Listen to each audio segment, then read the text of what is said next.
The Legend of Jigong, Chapter 83.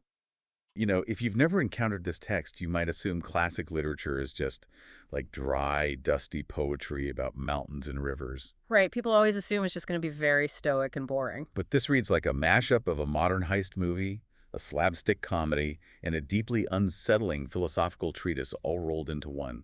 It's wild. It really is. I mean, we have a legendary, highly eccentric monk.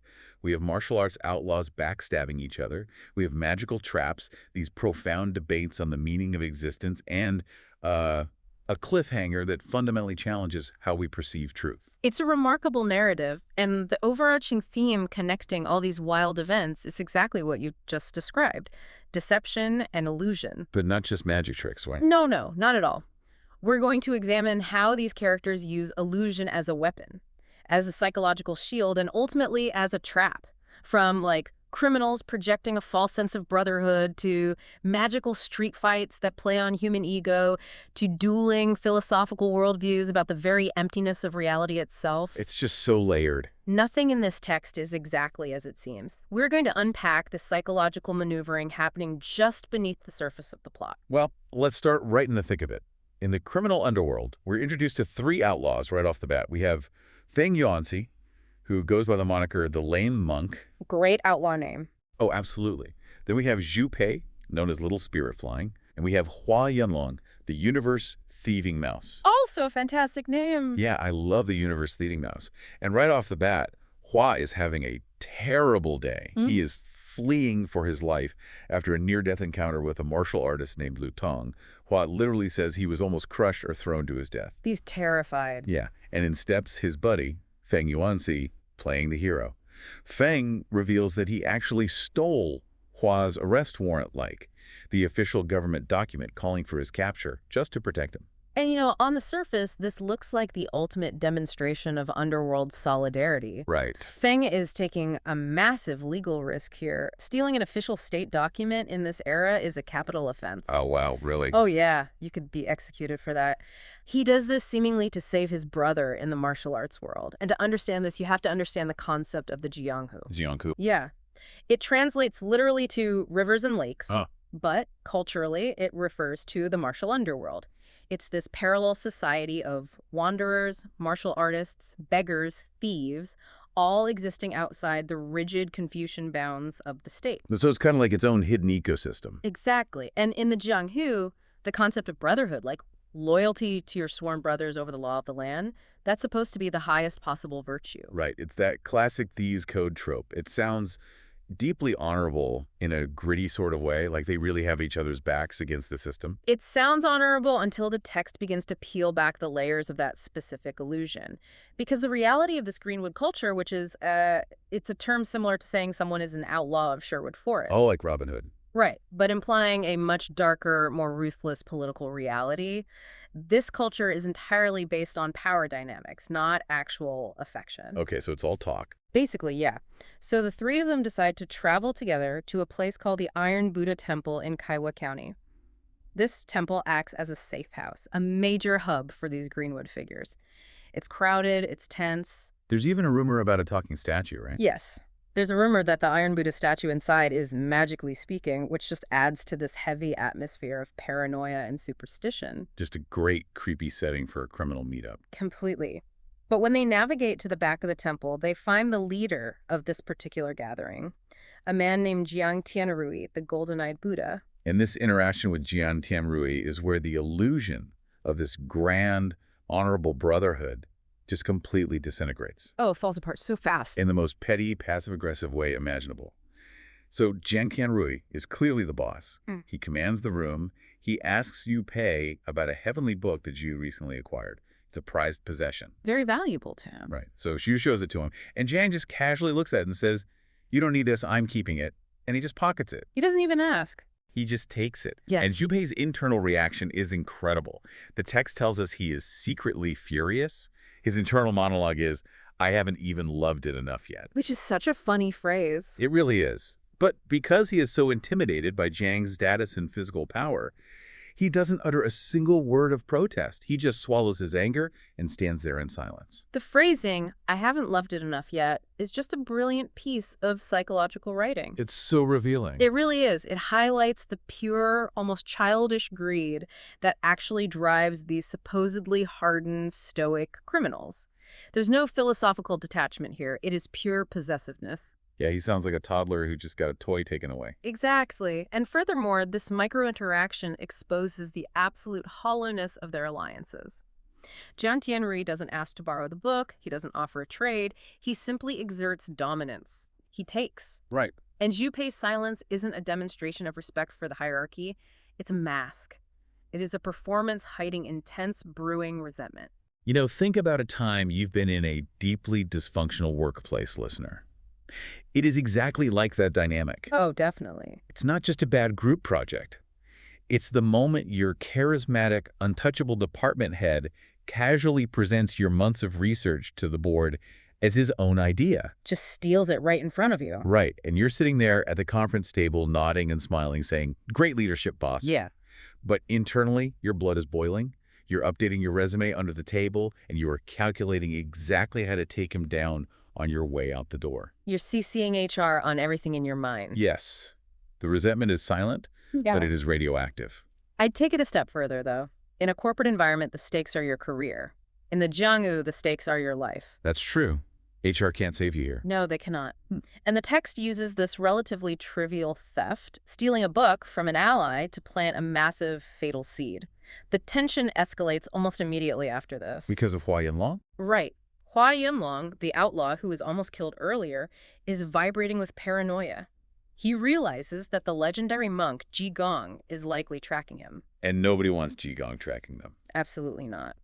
Hua wants to flee the temple immediately, fearing that if Jigong shows up, the monk will bring the full force of the state authorities down on the entire gathering. A massive raid. Exactly. But Jiang Tianrui, operating purely on arrogance and a need to maintain his alpha status in front of the group, decides they need to take the offensive. Which is such a bad management decision. Terrible leadership. He asks the room for a volunteer to go to Longyu County, hunt down the divine monk Jigong, assassinate him, and essentially take the blame to protect Hua. And the person who raises his hand for this suicide mission is Xu Pei.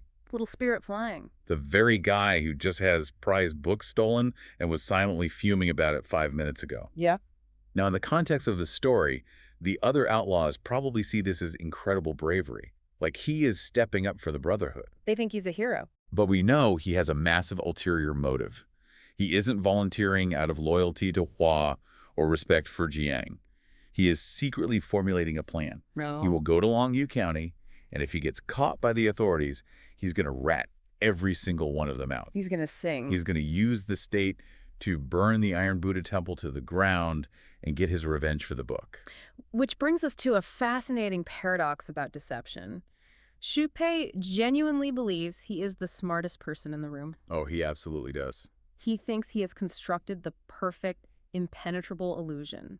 He's playing the role of the loyal, self-sacrificing soldier while holding the ultimate trump card of betrayal in his back pocket. He thinks he is the con artist pulling the strings. Right. But the tragic irony of his character is his profound lack of self-awareness. His entire plan of betrayal relies on his ability to navigate and outsmart the authorities in Longyu County. Right. He thinks he's playing 4D chess. He really does. But he is stepping out of a world where he understands the rules, the criminal underworld, the Jianghu, and he is walking directly into a space governed by someone who operates on a completely different metaphysical plane. And that transition is brutal.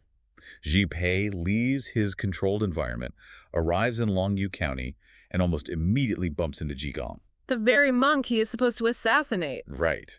And for those who don't know, Jigong is a staple of Chinese folklore. He's a historically based figure, Daoji, from the Song dynasty, who was revered as a Buddhist master, but behaves like a madman. Very eccentric. Extremely. He eats meat, drinks wine, wears rags, and wields immense divine power. But when Jigong spots this highly trained assassin, Xu Pei, he doesn't blast him with magic. He doesn't call the police. No, he takes a very different approach. Instead, Jigong starts loudly talking to himself in the middle of the street. He remarks, to no one in particular, that outsiders who come to Longyu County and don't know the local restaurant rules are going to end up spending way too much money and getting mocked by the locals. we really have to pause and deconstruct the psychology of this specific provocation. And because it's so weird, right? It is, but it's brilliant. Jigong possesses divine, overwhelming magical abilities. He could end the encounter in a microsecond. You could just zap him. Exactly. But he chooses not to. Instead, he relies entirely on his understanding of human frailty. The text explicitly describes Zhu Pei as a foolish or reckless man. Jigong diagnoses this instantly. He reads him like a book. He really does.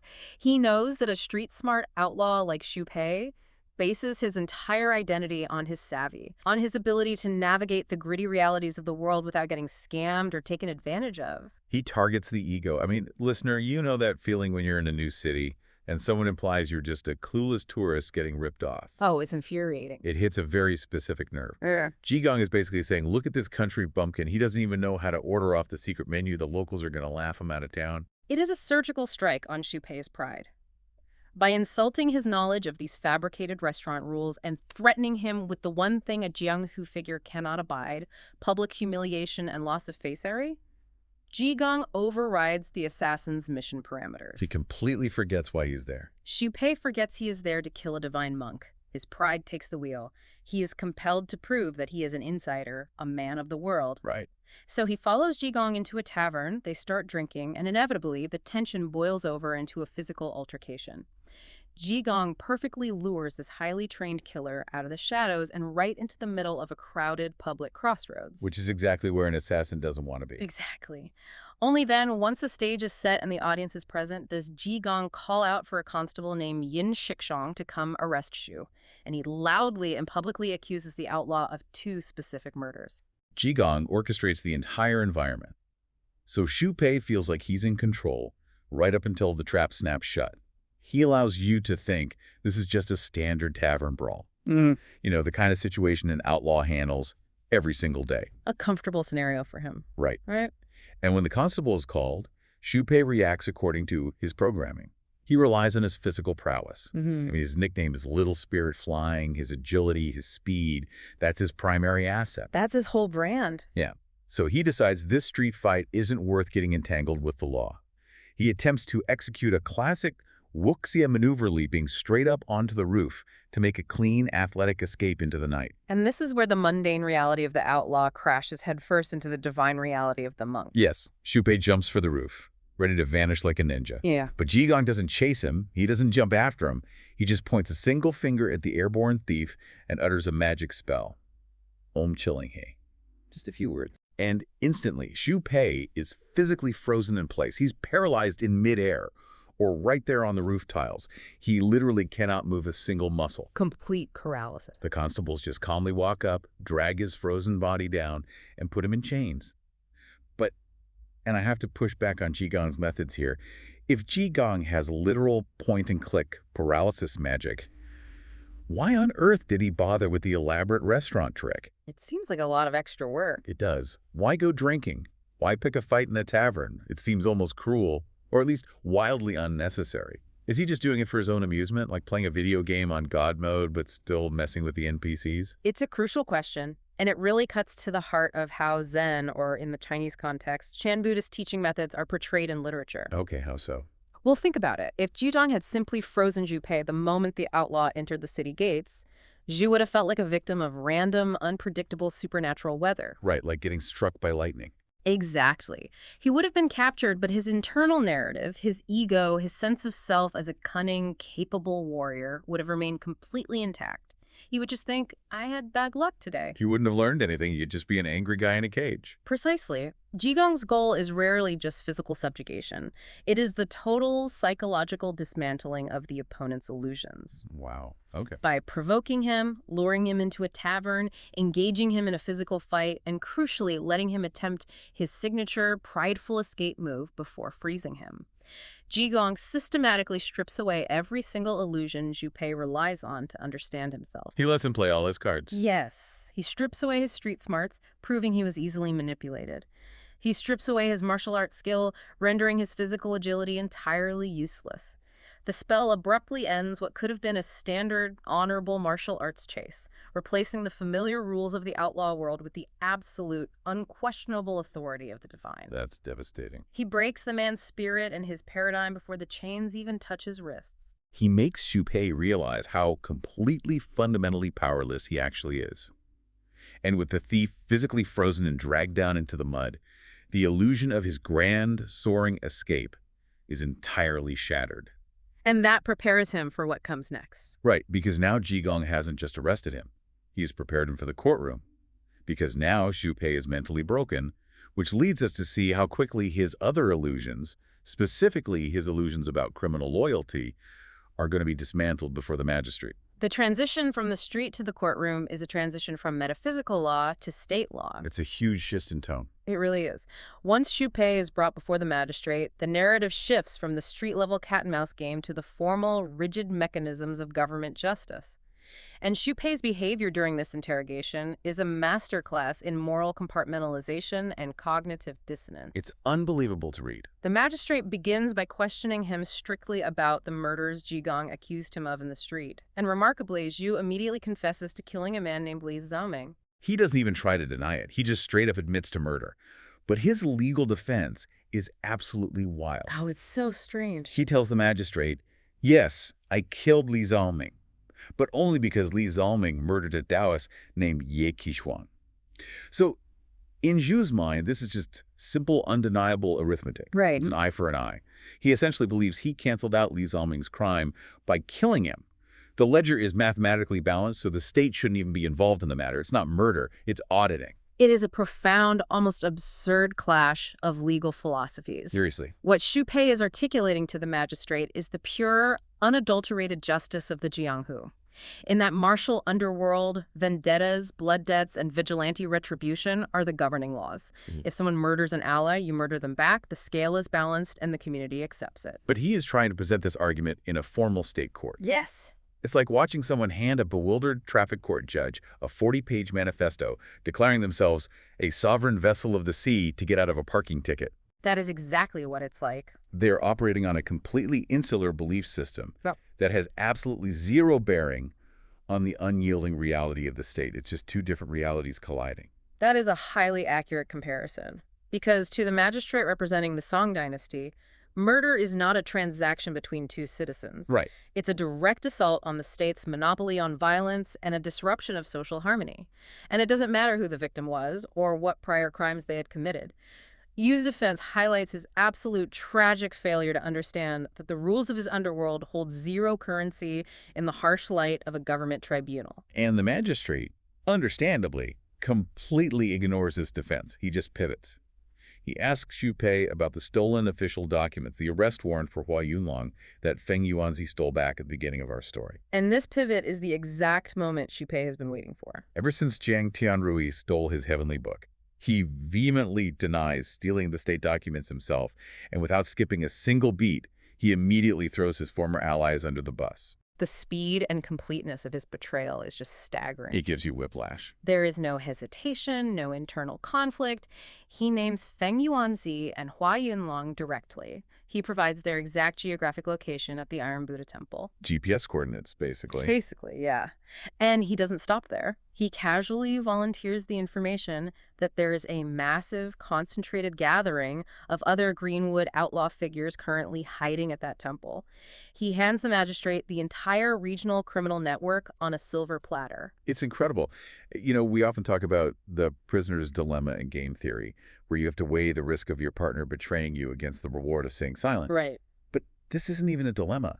The magistrate didn't even have to offer him a plea deal. They didn't say, give us the leaders and we'll reduce your sentence. Xu Pei just immediately sang like a canary, purely to execute that secret plan of revenge he formed back at the safe house over a book. This is the catastrophic culmination of that earlier silent resentment. The grand facade of the Thieves Guild, the entire illusion of the Jionghu Brotherhood, is obliterated in a matter of seconds. Just gone. When faced with the terrifying concrete reality of state power and the immediate threat to his own life, all those high-minded notions of martial loyalty evaporate instantly. The magistrate, recognizing the absolute goldmine of actionable intelligence he has just received, wastes no time. Yaks fast. Very fast. Nope. He immediately orders Xu Pei, locked up in heavy chains, and tasks Jigong, along with 4 specific named constables, Yang Gudong, Yin Shixong, Cha Yuanlu, and Du Zenning to form a strike team, march to the Iron Buddha Temple, and capture the rest of the criminal network. So the dominoes have fallen. The squad is assembled. We have our eccentric, magically overpowered monk and 4 hardened, cynical police officers marching out on the road to take down a temple full of heavily armed outlaws. Sounds like a great action movie setup. It really does. You would think the text is gearing up for a massive, bloody action sequence. But instead, the narrative takes an incredibly sharp, unexpected turn. It totally shifts gears. Yeah, as they're walking down the dirt road toward the temple, the story completely abandons the high-stakes criminal justice plot and dives headfirst into deep, profound philosophical reflection. The literal road trip becomes a metaphorical stage for dueling ideologies about the very nature of existence. It is a jarring but brilliant narrative transition. The author uses the physical journey, the empty space between the courtroom of men and the temple of thieves, as a canvas to explore the deep thematic underpinnings of the entire story. It starts with a song, right? Yes.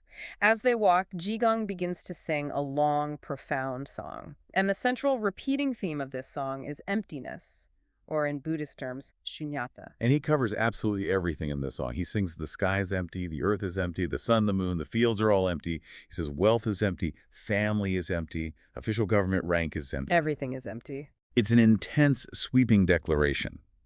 But there are 2 specific metaphors he uses that really struck me.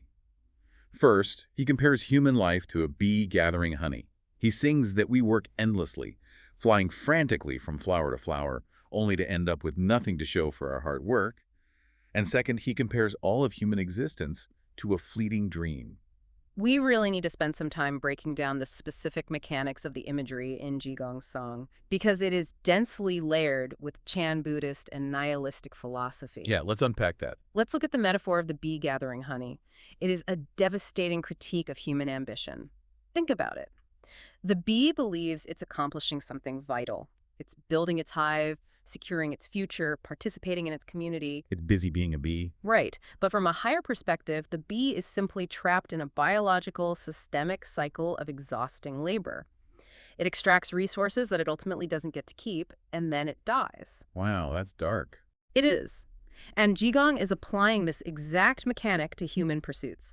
The wealth the thieves are killing each other over, the status the magistrate is protecting, the official ranks the constables desire. It's a trap. He explicitly sings that gold and silver don't follow you into the grave, and your wives and children won't meet you on the road to the underworld. It is a bleak, stark view of existence. It strips away all comfort. It really does. It's as if he's looking back at the courtroom drama we just witnessed. The murder, the petty theft of the book, the desperate betrayal to save one's own skin. And he's saying, none of this matters. It is all a fabricated illusion. You are all just bees making honey for a hive that is going to rot away anyway. And that is the core of the Buddhist doctrine of non-attachment. But it's crucial to understand that in this context, emptiness doesn't merely mean meaningless in a modern, depressive, nihilistic sense. Okay, what does it mean then? Sunyata means that nothing possesses inherent, independent, lasting substance. Everything is contingent, transient, and constructed by our minds. The suffering of the thieves and the suffering of the constables comes from their desperate attempt to cling to these empty concepts, loyalty, wealth, justice, as if they were solid reality. Ah, I see. Jigong's philosophy is designed to mechanically divorce the human ego from the desire that inherently causes suffering. But the text doesn't let Jigong's perspective stand unchallenged. No, it introduces a foil. Exactly. Just as he finishes this heavy existential declaration, they encounter a new character on the road. And visually, aesthetically, this new arrival is the complete polar opposite of everything we have seen so far in this gritty story. A total contrast. He is an ancient, ethereal Daoist priest. The author describes him meticulously. He's over 70 years old, but he has a pristine face like an autumn moon, and a perfectly groomed silver beard like winter snow that falls all the way down his chest. He sounds majestic. He looks like a literal immortal walking on Earth. And he is not trudging along the road with a bunch of gruff, sweaty, cynical cops like Jigong is. He is accompanied by 2 beautiful, pure, young disciples who are carrying a sword, a calabash, which is like a gourd used for carrying medicine or wine, and an umbrella. The visual contrast is highly intentional and serves as a philosophical marker. Jigong is famously depicted as ragged, dirty, wearing torn clothes, and eating meat. Right, he's a mess. He's a chaotic, messy figure, deeply embedded in the grime and suffering of the real world, traveling with agents of state violence. The Daoist, conversely, is presented as perfectly aesthetic, pure, untainted, and completely detached from the dirt of human society. Like he's just floating above it all. He represents a completely different kind of spiritual ideal.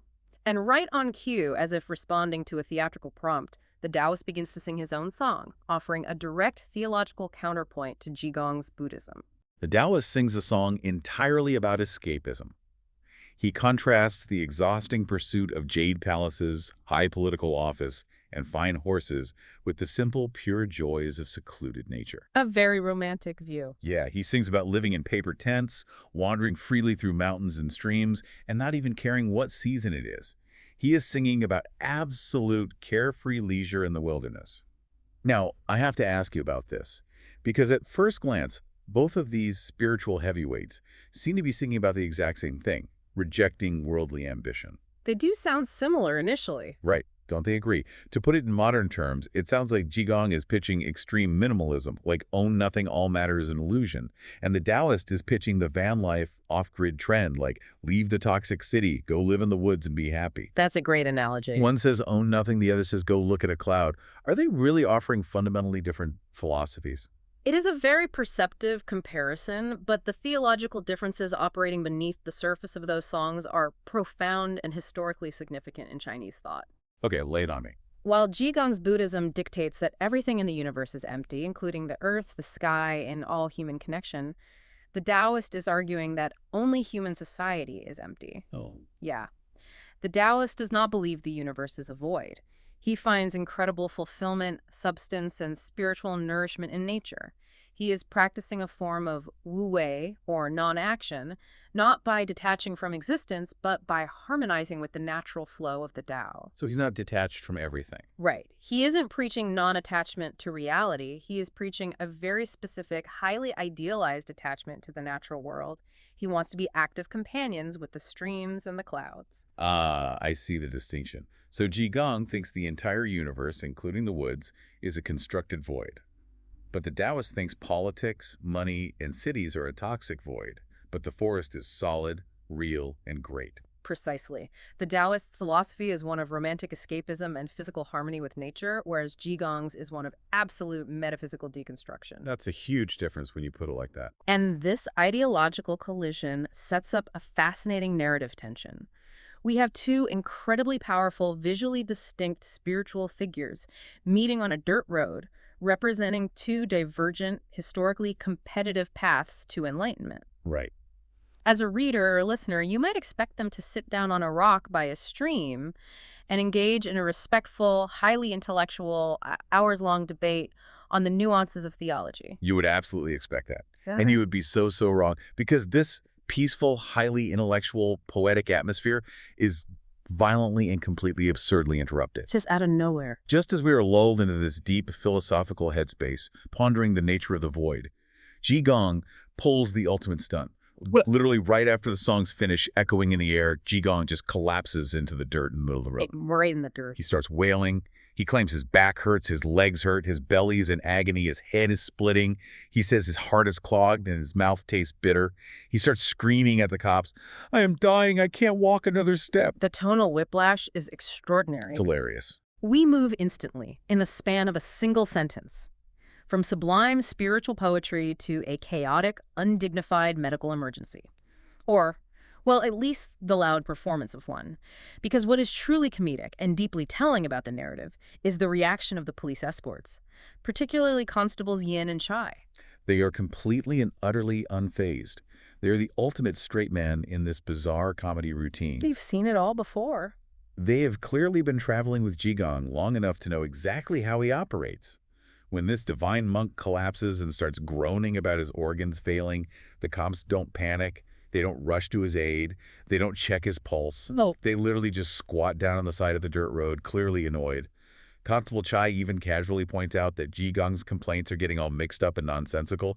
They're just sitting there waiting for a toddler's tantrum to run its course. It is a brilliant subversion of literary expectations. We expect reverence for the holy man, but we get the tired cynicism of beat cops. Just, oof, not this again. Exactly.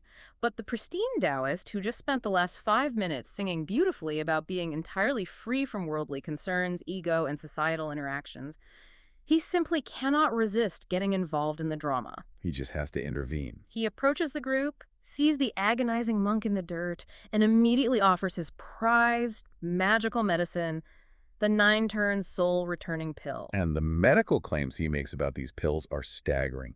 He tells them it is literal life extension magic. He says 1 pill extends your life by exactly 1 year, 2 pills equals 2 years, and if a dying man takes all 9 pills in the gourd, it guarantees exactly 12 years of extended life. Which is some very weird, non-linear pharmaceutical math. Very weird. We'll just roll with it, I guess. Yeah. But Constable Chai, the grumpy cop who is just entirely done with everyone's magical nonsense today, explicitly warns the Daoist. He looks at this immortal-looking priest and says, "Do not give him that medicine. I know this monk. If you give him that pill, he will definitely die." And this interaction is where we see the Taoist's fatal flaw exposed. Yeah. Pure hubris. His ego gets in the way. Absolutely. Consider the psychological paradox here.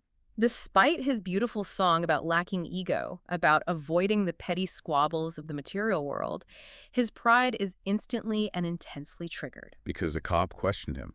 Right. A mere mortal, a sweaty, skeptical police officer, is doubting the efficacy of his divine alchemical medicine. The Taoist, despite his supposed enlightenment, cannot let that insult to his competence stand. He has to prove him wrong. He arrogantly guarantees the safety of his pills, declaring loudly that he will take full personal responsibility if anything goes wrong, and he insists on administering them to Jigong just to prove the cop wrong. It's the ultimate hold my beer moment, but with ancient medicine. And the actual administration of these pills turns into a sequence of pure, grotesque physical comedy. It borders on body horror. It really gets graphic. The Taoist feeds Jigong 1 pill, which the text describes as red like fire and smelling incredibly sweet. Immediately upon swallowing it, Jigong writhes and screams, "My intestines are burning." Not a great sign. No. And Chai the cop is standing there saying, "See, I told you." But the Taoist is stubborn. His pride won't let him stop. He feeds him 2 more pills. Jigong thrashes in the dirt, screaming, "My belly is bursting. My lungs and liver are completely rotten." The contrast here is both horrifying and deeply hilarious. A divine medicine specifically formulated and guaranteed to extend life is instead causing a spectacularly violent, rapid physical deterioration. Or at least that is the visceral illusion being presented to the audience on the road. Right. Because the Taoist just doubles down. He refuses to be wrong. He forces all 9 pills down Jigong's throat. And the very moment he does, Jigong stops talking. His legs kick out violently. His mouth twitches. He makes a weird gurgling sound, and he dies. He's just gone. He just dies on the spot. Right there in the dirt. We went from a serene, profound poem about clouds and streams to a guy screaming about rotting organs and dropping dead. It's a wild ride. It's like a slapstick comedy routine crashing head-on into a medical drama. Why would Jigong, a monk with godlike powers who just froze an assassin with a single syllable, let himself be killed by a random, arrogant guy in the woods with some spicy pills? Because, just like the encounter with Xu Pei, this is the ultimate performative teaching moment. Oh, I see where this is going. Remember our core theme.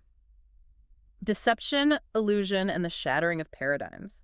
The Taoist genuinely believed he had transcended the world. He believed his magic, his alchemy, and his nature-worshipping philosophy were inherently superior to the messy reality of human life. He thought he was better than everyone else. Yes. So by faking his own horrific death, and based on everything we know about Jigong's divine nature, we can safely assume this is a meticulously executed fake Jigong, completely shatters the Taoist's illusion of superiority and detachment. He traps them. Exactly. He traps the Taoist in the physical, undeniable, messy reality of a fresh corpse, and more importantly, in the legal reality of 4 angry, armed constables who just watched a priest poison their prisoner. Oh, that's brilliant. The Taoist claimed he wanted to wander the streams without a care. Now he is guilty of manslaughter in front of the police. Jigong uses the ultimate, final illusion death itself to teach a brutal lesson about the dangers of spiritual hubris. He proves that enlightenment that breeds arrogance is just another, more dangerous form of ego. It is a phenomenal, mind-bending twist. The Taoist thought he was floating above the world on a cloud of superiority, and Jigong just reached up and yanked him down into the mud with the rest of us. And he did it so effectively. And you want to know the wildest part of this entire story? That is exactly where the source text for chapter 83 ends. Right there. Right there. It is a perfect, maddening cliffhanger. The divine monk is lying dead in the dirt. The cynical cops are staring in disbelief. The arrogant Taoist is standing there holding an empty pill bottle, and we, the readers, are left completely hanging.